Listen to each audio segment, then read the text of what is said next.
My name is Michael Costanza. I'm the Assistant Director of Admissions here at the Tulane School of Architecture. This is the Master of Sustainable Real Estate Development information session, and we're going to go ahead and get started. I'm going to introduce our Dean Iñaki Alday, and he'll give us an overview of the school. Thank you, Michael. Thank you, everyone, for being here. I've been invited to do a quick kickoff of this information session. I'll start saying that welcome to virtual New Orleans. I have to say that, well, I'll start saying why I came to New Orleans. New Orleans is an extraordinary city.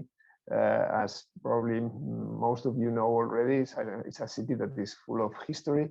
It's a city that is full of things going on. It's culture, it's environment, and it's the city where we have all the crises that we have in the world, all the issues that are important, all the issues in terms of environmental, in terms of social, racial, equity issues. We are in the forefront of where things are happening now. So it's a really exciting city. It's a really intense city, and it's a place to learn. And I am particularly thrilled to have come to New Orleans as dean, coming from Barcelona. I'm a practicing architect, an urbanist in Barcelona, where I keep my professional practice going. But I'm extremely excited to be here and enjoying a unique place. All these issues means that the Tulane School of Architecture is much more than architecture. It's a school of the built environment.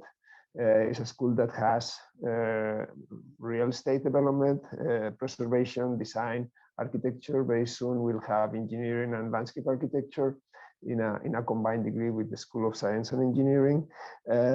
All these areas, all these fields are critical to say how we are going to inhabit the planet in the near future. And real estate is a critical component of the School of Architecture. And I think it makes this program quite unique. It's not a program that it's only about finances, although you will learn about all that you need about finances.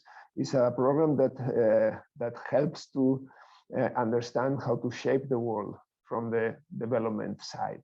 The development, how we are occupying our land, how are we reusing our land, how are we reusing our buildings or creating new buildings is critical to what the future of this, not only this city or this country, this planet will be. And that's why real estate, sustainable real estate development is an integral part of the School of Architecture in a very unique way that no other school has.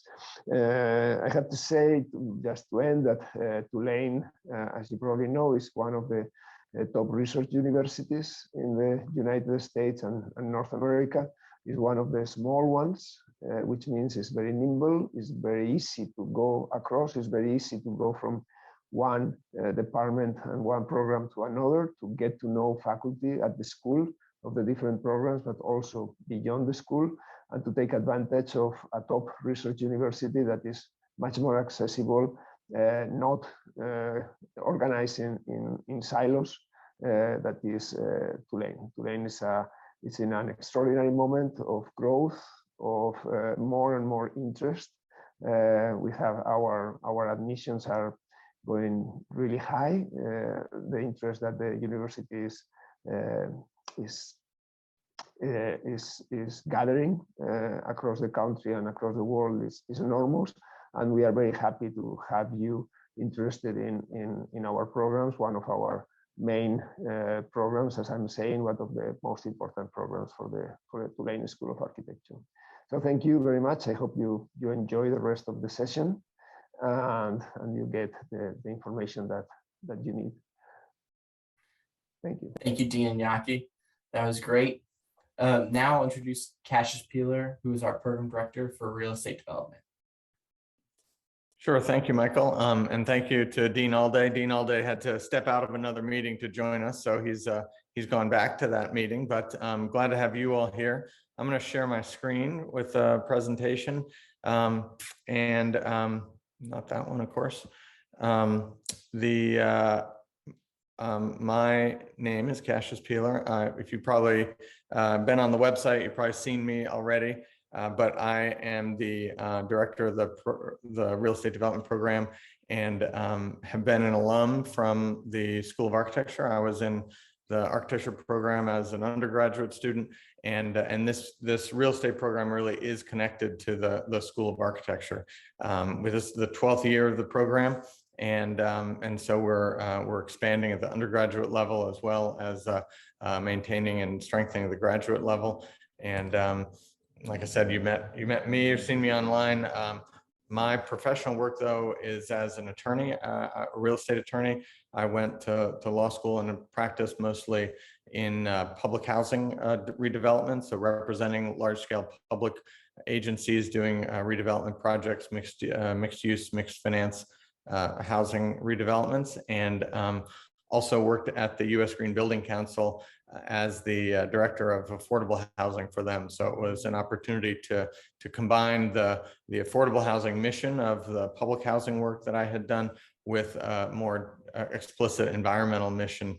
And there was actually a lot of synergy and overlap there that I think was sometimes obscured by the different language that environmental advocates used when compared to affordable housing and community development advocates. But that's sort of my background, and that I think fits well. Obviously, I think it fits well with the program, but I think that reflects some of our approach to sustainability and what it means to be a sustainable real estate development program. John Huppy, who's here on the screen as well, he's not with us today, but he's the associate director. He's also an alum of the program, so he's been with us since 2017, I think, but he's done some of his own development at a kind of small neighborhood scale here and continues to do some more commercial development while he leads the undergraduate program and supports the graduate program. So you may see him if you come to campus or send an email. I have some other questions. In addition to the two of us, we'll talk about the faculty overall, but big picture, you probably already know this is a one-year program. It's 3 semesters. It starts with an intensive summer program of kind of 4 courses in the summer, and then a regular academic semester in the fall and the spring. So you graduate in May of the following year.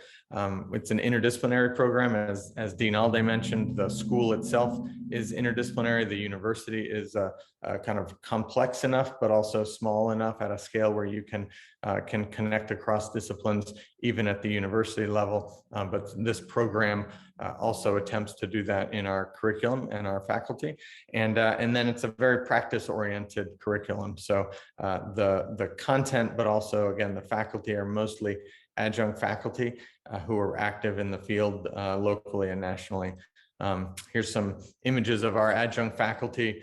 I think I'm not going to talk about them all, obviously, but for an example, on the bottom right, Joy Willig she was a general counsel for the New York State Housing Finance Agency. She retired here to New Orleans a number of years ago, kind of semi-retired, but she's been an active adjunct faculty member for probably 7 or 8 years. She teaches the legal issues class.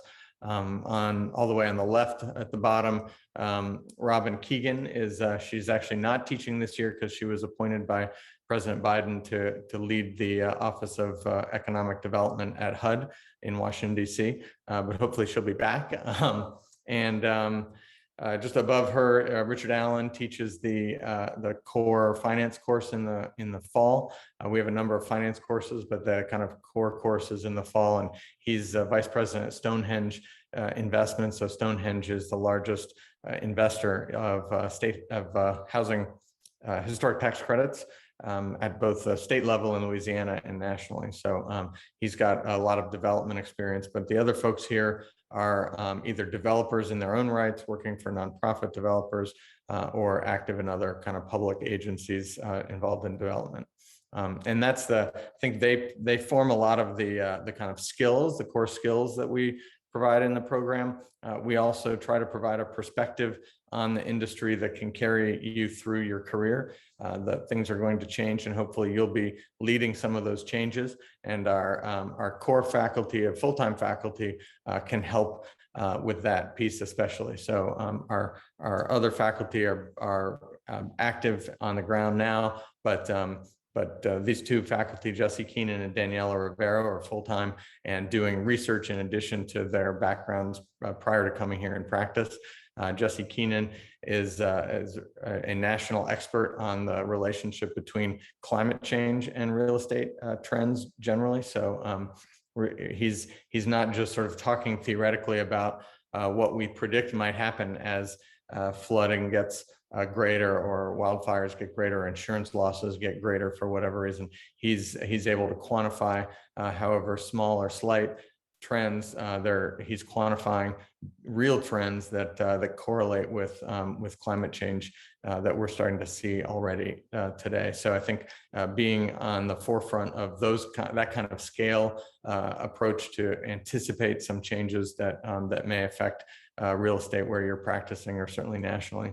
Daniela Rivero also has a lot of experience in New Orleans, in particular, post Hurricanes Katrina and Rita in 2005. She was active in the redevelopment and rebuilding of the city, both at a small residential scale, but also as Director of Development and Property Management for the Louisiana Land Trust, which was a statewide entity that helped to manage properties that essentially the state bought from homeowners and individuals who wanted to move or maybe leave New Orleans or the state right after Katrina, weren't able to come back. They had tens of thousands of properties across the state that the Louisiana Land Trust had to manage, had to maintain, and had to get back out into productive use with a local agency. So she's got a lot of experience in kind of the impact and changes that disasters can have, and how to prepare for them so that you're better prepared the next time. The other thing that we do is, in addition to skills and a perspective, we try to build a network, a professional network that helps you accelerate in your career. You can't keep everything in your own head. So even if we wanted to have a 3 or 4 or 5 year long program, we could certainly teach more things, but ultimately you're going to have access to people who have a great deal of knowledge themselves, and that network can help expand your reach in important ways. So we do that partly through these fall semester internships. So these are not required, but I'd say about 2/3 of the graduate students take advantage of this opportunity. They're paid internships, kind of like work study, except rather than shelving books in the library, you're going to be working for enterprise community partners, or working for the planning commission, or working for a construction company, or some other development firm. That's an opportunity that is part-time, about 15 hours a week, and the coursework in the fall is more or less aligned with that, since most students are doing that. We also have a spring semester opportunity that's different from the internships, but it's the capstone research project. And those projects are your independent projects, but they're conceived as if you were a kind of mini consultant for a company out in the world, company or public agency or nonprofit. And that's a way that you can take some interest of yours, either a kind of substantive interest in a particular type of development, or a particular financing structure, or often a particular geography. Just, if you want to go back to some other place, or go work in another city, whether it's New Orleans or where you're from. This is an opportunity to build a network and do some research as you finish up your time here with us. Again, the point of all this is not so much to get a piece of paper from Tulane as it is to launch your career. And so the research projects are certainly a key way to do that. You can see some examples of the types of clients essentially that our students have had in recent years. But in both cases, we can talk about your interests. If you have some specific interests or needs, we can help to design the internship, or certainly the research project around those needs. The Overall curriculum, again, I mentioned the summer is an intensive summer. Those are 4 required courses, and we do an urban field study. We typically go to Washington, D.C. or Philadelphia when we can travel, which we did this summer. And that's an important piece of the curriculum, even though it's not a kind of 4-credit class, but it's included in the tuition costs. And then in the fall, there's 3 required courses and an elective. I have listed the electives that we offer here, which most students take advantage of, but essentially you could take any graduate course at Tulane University that was furthering your interests and your career goals. We could talk about that, and that could count as your elective, but most students take one of these 3 courses here. And then in the spring, the same thing, 3 required courses, and then some electives that we structure and curate for you, but you can take other courses as well. The typical students who come to the program, I mentioned that it's an interdisciplinary program. Our students are also interdisciplinary. I think that's a key part of the experience of the program. So you can see the different degrees. We have about 30% of our students historically have an architecture, design, or planning degree as their kind of background, undergraduate background. Typically, some students have a graduate MBA. We have a student this year with an MBA already. A couple of students have graduate degrees coming into the program, but that background is pretty diverse. About 40% of our students tend to have a business or management degree background, and then 30%, I get another 30% have kind of a different degree that doesn't obviously track one of those 2 kind of core disciplines, and we're built around that. A lot of times people ask me if they need to have an architecture degree or they need to have taken this course or that course, and the summer curriculum is really designed to bring everybody up to the same level playing field, even though some people will have a greater experience in one aspect or one class than another. Our students often come here. About half of our students come here to New Orleans for the program, and about half already lived in the region, at least close by. And that's, I think, typical on the back end too. About half of our alumni tend to stay here and half tend to go somewhere else. I think that's an important metric for our program, that we certainly want our alumni to be successful wherever they want to go, anywhere in the country or the world. But we also want to have a continuing impact on development and urban planning here in the city of New Orleans. And so we've been able to do that, I think. But everybody has at some level some shared interests in some kind of impact beyond just the economic impact for themselves. We want that. Everybody's got to be sustainable. The projects have to certainly pay for themselves, but I think people are really thoughtful about what's the environmental impact, what's the larger social impact, and how do we pay for that? So our coursework is designed to help you understand how typically public sector sources will come in to achieve some higher and more expansive environmental or social public sector goals. On the back end, after people graduate, about, let's say, a plurality, 40% are project managers or financial analysts of some kind. So that's kind of broadly someone who works for a development company, but there's a lot of other disciplines that people go work with. Sometimes they pair their undergraduate degree. If they have a unique background, they may take our program and go in a unique direction. But I think a lot of times people realize in the program, even early on, they realize that there are quite a range of settings where you can take this expertise and have an impact. 40% of our alumni work in public sector or nonprofit settings. I looked at that this summer and I was somewhat surprised. I knew it would be bigger than many other programs, but I was surprised that it was 40% are having an impact in nonprofit or public sector settings. But about 20% of our alumni also work for themselves. So people are trying to do work on the side, just like John Huppy I mentioned, working in this program. But that's pretty typical, even if everybody's not able to do it on the same timeline. So you see some of these jobs. The most of the financial analyst, project manager folks are working in public sector or private or nonprofit development companies. So doing large projects. These the two buildings you see here are New Orleans projects. One's a large downtown historic rehab project. One is that's not the largest, but it's right next to. It's the same company that's most recently finished the largest tallest residential building to be ground up construction in New Orleans in 30 years. But so that's the kind of work that's happening here. The other picture here is a Tampa waterfront that one of our alums is working with a big company on a kind of master plan and rethinking the waterfront. So the scale of work, it can be large scale commercial work, residential, certainly mixed use, and often using historic tax credits, new market tax credits, low income housing tax credits, energy efficiency tax credits, this kind of public sector financing to do more with your project than just get the project built, which is a lot to begin with.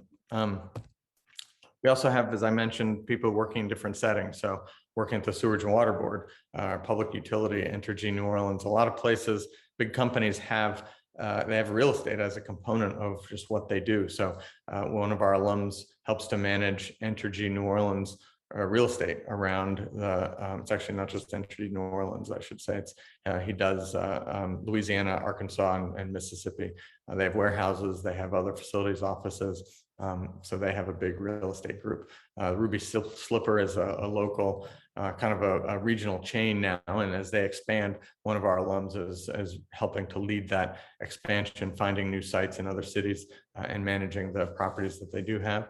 Soka Gakkai is a Buddhist organization, and they have Buddhist temples around the country. One of our alums helps to manage Buddhist temples around the country. So, we didn't think about those as job opportunities when we started, but there's a lot of different ways that people find to use the degree. Land conservation, some other just business consulting, and Backflip is an example here of one of our alums who's part of a kind of a startup app that helps people to buy homes in their own neighborhoods. We also, as I mentioned, have alums that do their own work. So here's some examples of some local projects. It's hard to tell. The bottom right is actually one of John Huppy's projects, and it's a before and after picture, but it kind of fades out, so it looks like one project, but you can sort of see how they've transformed a project and improved part of that neighborhood, made some money, and continue to do that kind of work. And that's the type of work that a lot of our alums are able to do, either as a core focus or just kind of on the side as they take other work on in more traditional roles. I included this here. It's just an example of one of our alums. This was published just this month, and he sent it to me yesterday, so it was on the top of my mind. But it's a project. He took two townhomes that are in the Lower Garden District that were falling down and in disrepair, and gutted them, and even in COVID times was able to turn them into some number of apartment units, new apartments. There's some commercial on the ground floor. Meet some high historic preservation standards and use the historic tax credits to help pay for it all. So that's really an example of him using what he learned with us to do a great project and to improve a key part of the city. If you're here in New Orleans, the Preservation Resource Center has this publication, Preservation in Print, and you can see a lot of different projects. But this was a recent one I thought I'd include here too.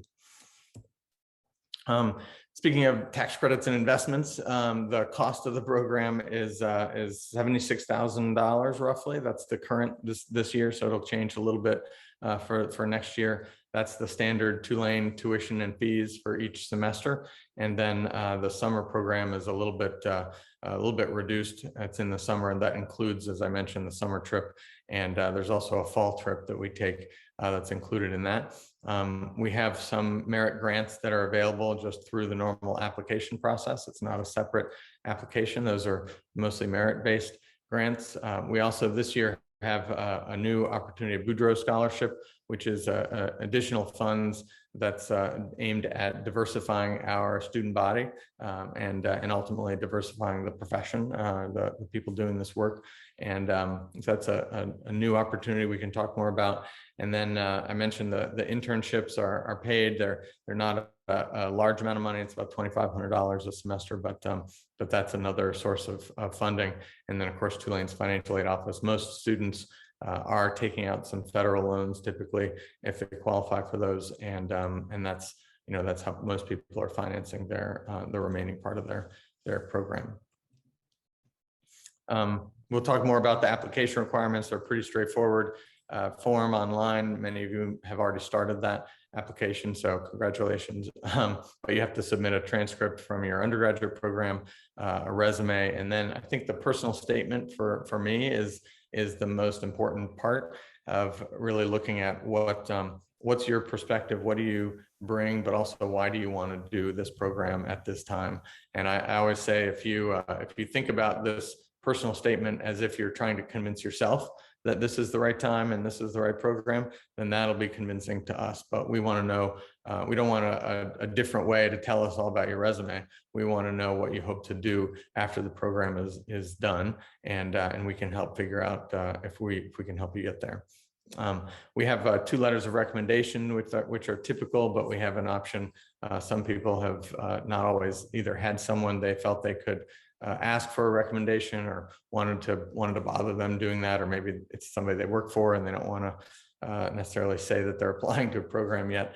So we also have an option where you can essentially go find two industry professionals, people maybe you know them, maybe you don't, maybe you've just seen something that they've done in the news or locally, and you can cold call them and say, hey, I'd like to talk to you for 15-20 minutes about your work. I'm really impressed with your work and I'm looking to go into this industry. People are really responsive to that, and so we get a lot of insight by seeing the kinds of questions that you ask, and it's also an opportunity for you to learn.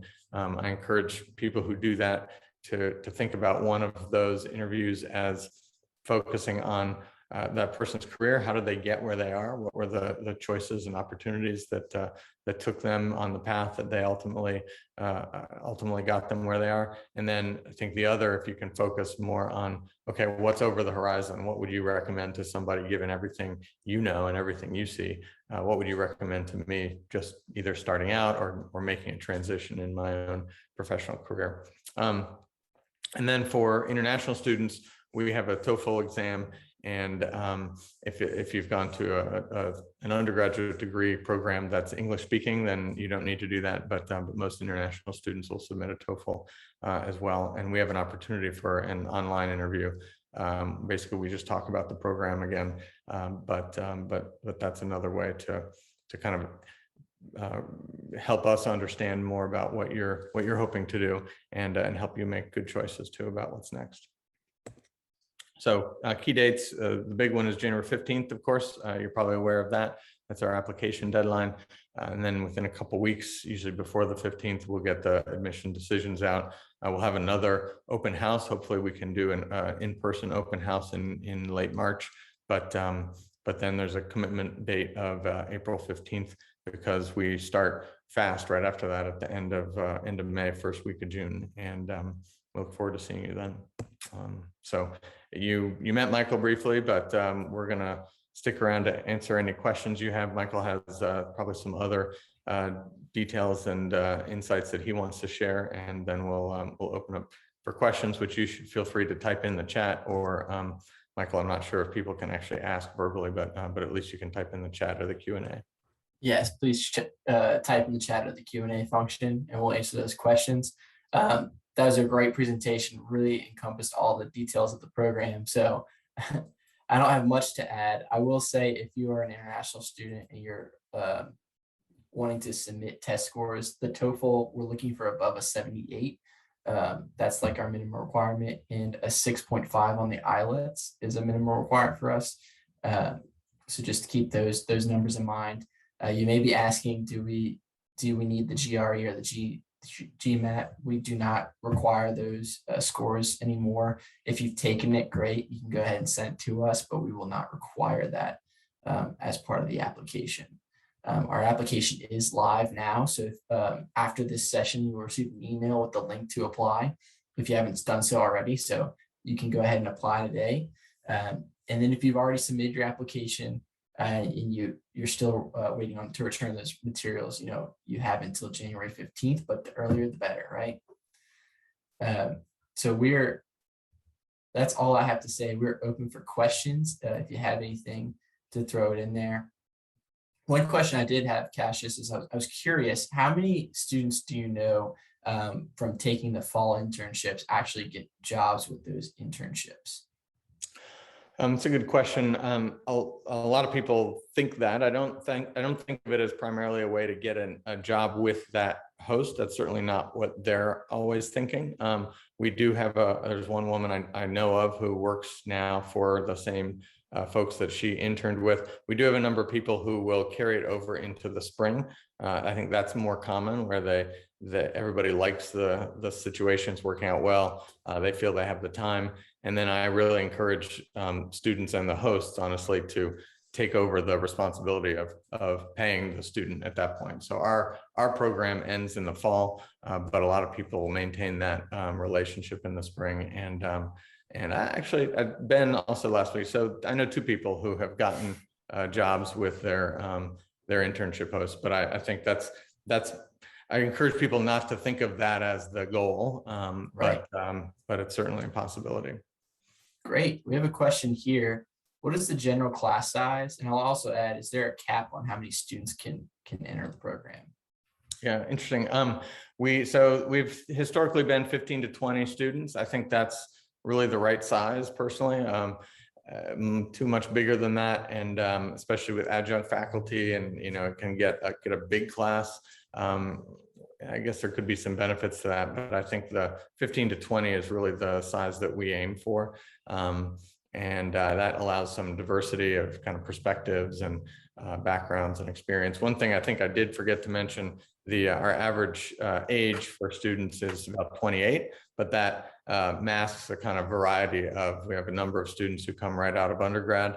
I discourage that, honestly, but I think we've had some people be very successful who go do that. But most everybody has 3, 4, 5 years of work experience.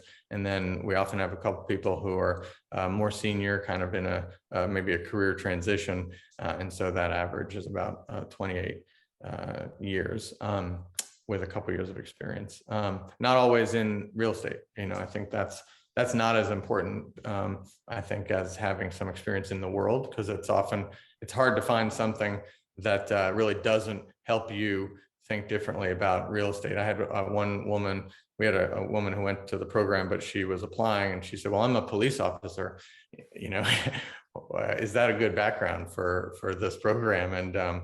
And I thought, gosh, I'm not sure, but I think, she did have, she had the passion to fix her community. I mean, that from being in that role, she saw a lot of opportunity where she was. And so it was less about the experience and more about her drive to come back, use these skills, and have an impact in the town where she was from. So I think that background was important anyway. So yeah, so normal class size, there's not a cap, I guess, but we, there would be a point if somehow we had a bunch of people all of a sudden accept. We normally have a pretty high yield rate of the students who we accept. I think a lot of people we're often competing with folks' jobs more so than with other schools. A lot of people who choose not to come here do so because something happened at work and they have an opportunity, or they just felt like they wanted to work for another year, that sort of thing. And then maybe they come here a year or 2 later. That's all right.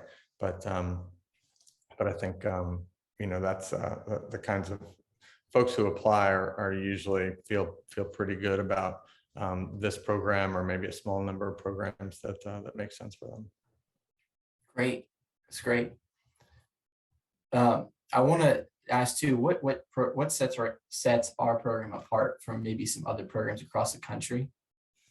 Obviously the market is one of those, but I think, yeah, I mean, the market is one. New Orleans is unique. New Orleans is not as big a real estate market as many other cities, obviously. I think that has some drawbacks, but it has some real benefits too, where you can have an impact in New Orleans in a way that pretty soon after graduation that you wouldn't be able to have in a city like Dallas or DC or San Francisco, you also probably couldn't get started. I mean, I showed some projects where people are their own developer, and you can get started in New Orleans or Baton Rouge, a lot of cities around here without a whole lot of capital yourself.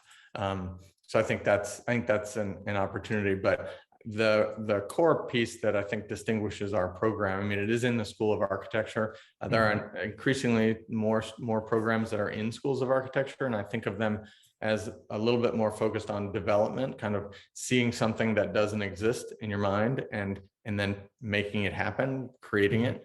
Sort of like the alum with the 2 townhomes in the Lower Garden District. I mean, people passed those by a lot. They were falling down. Nobody wanted anything to do with them, but he had a vision and he took a chance, and he had the skills over time to piece that together and do a really nice project. So I think that's a little bit different than a program that's primarily in a business school. We have a lot of good relationships with the business school, but whenever I go over there, they want to send us to talk to the finance folks. And I think, finance is a huge part of the program for sure. But I really want to talk to the entrepreneurship folks at the business school, because they're creating stuff.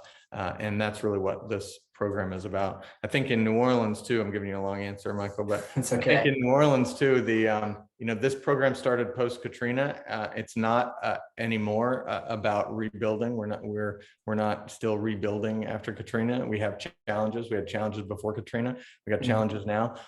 Those challenges actually mirror a lot of challenges that cities across the country and the globe have socially, environmentally, just dealing with the kind of some blighted areas, but also some really just booming areas of town, trying to attract investment, trying to rethink and reconnect to the waterfront, but also trying to be sustainable at the same time. But what Katrina enabled was 2 things. I don't think of it as an opportunity because it was a disaster, but people afterwards felt a real responsibility. We have to do things differently. And so there was an urgency, I think, about dealing with those challenges that doesn't still yet exist in a lot of other places.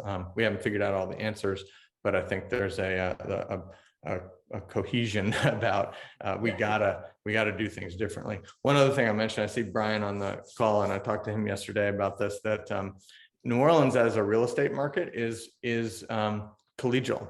Right. So there are other places where, hey, I know something, and boy, I'm not going to tell you about it because then you might take advantage of something. I think part of the rebuilding mindset is that we're all in this together, and if you're successful, that's good for everything I'm doing too. And I'm not sure that happens in every other city. Yes, it definitely is a New Orleans cultural aspect for sure. I have a question here who says, how much freedom do students get when designing their capstone project? Are the internships with curated set of partners, or do students have the opportunity to seek out specific companies? And I think you touched on this a little bit. Yeah, so I definitely curate opportunities for people, but I also talk with you. So the summer trip I mentioned to DC and Philadelphia, we go on that together, right? So I'm with you for a week, and among the things we talk about are, what do you want to do, right? At that now, because people change in a couple of months, right? You see something, you have a new opportunity, you feel like you need a skill that you didn't even realize you needed before, and the internship can be a way to get that. And so we can talk about what you're thinking, and maybe you have a company, somebody that you've worked with that you want to work with again. We can make that happen. We can look out for some particular opportunity. We have 2 people working at Walker and Dunlop right now. Usually they have one opportunity, but on the trip we talked to Walker and Dunlop, and these students were like, I really want to do this. Come on, everybody wanted this one, and these 2 guys wanted this one, and so I talked to Walker and Dunlop about taking 2 people, because that works. So that is a pretty fluid discussion, but it's definitely, there's choices that we provide and relationships that we have, so you can kind of you can augment those choices if you want. And I'd say the same thing is true with the research projects. I used to create more options for people, and then I spent a lot of time getting people excited about working with a student and having students want to go off in their own direction. So the research projects, we spend a little bit more time talking about that over the fall semester. What are you interested in? Let's talk to some people, either that I can do the introduction, maybe you know somebody, and we set that up in partnership really, and in discussion. But we have a big pool of partners. Most everybody is happy to work with us again, and we can make that work, or we can add to that list. I mean, we meet new people all the time by the folks that our students bring to us, so that's welcomed. Yes, sounds like there's plenty of opportunities. Looks like I'm interested, another question. I'm interested in sustainable design development in considering a dual architecture MSRED program. Could you elaborate on what the dual program looks like? Great. Yeah, I'm sorry I didn't highlight the dual programs, but we do have a number of students who take both the architecture program and the real estate program at the same time. We have a dual MBA MSRED program as well, and the MPS, the Preservation Studies program, is you can do that at the same time. You don't get quite the same benefit just because they're both pretty intense curriculum. But we have dual students. If you're an architecture student, typically you do the first year of architecture first, and then you come to us that second summer. There's a kind of a 2 and a 3 year option for the architecture students. If you don't know what I'm talking about, you should either not pay attention, or you should go to the architecture meeting also to learn that. But essentially, if you have any kind of advanced standing, you're here for 2 years. And so you got to do that second summer, or the first summer really, with us. And then all of your electives become our courses. But a lot of people do that, and that works out pretty well. And the same thing, the MBA dual program is a little bit newer, so we've had fewer people do it, but there's a lot of interest in that, and kind of the same thing because of our summer start. It's, makes some things harder, but it really makes the dual programs better, because you can not be doing just piecemeal our program while you're doing something else, but you can focus on real estate, and I think that gets a good base for the rest of your dual program.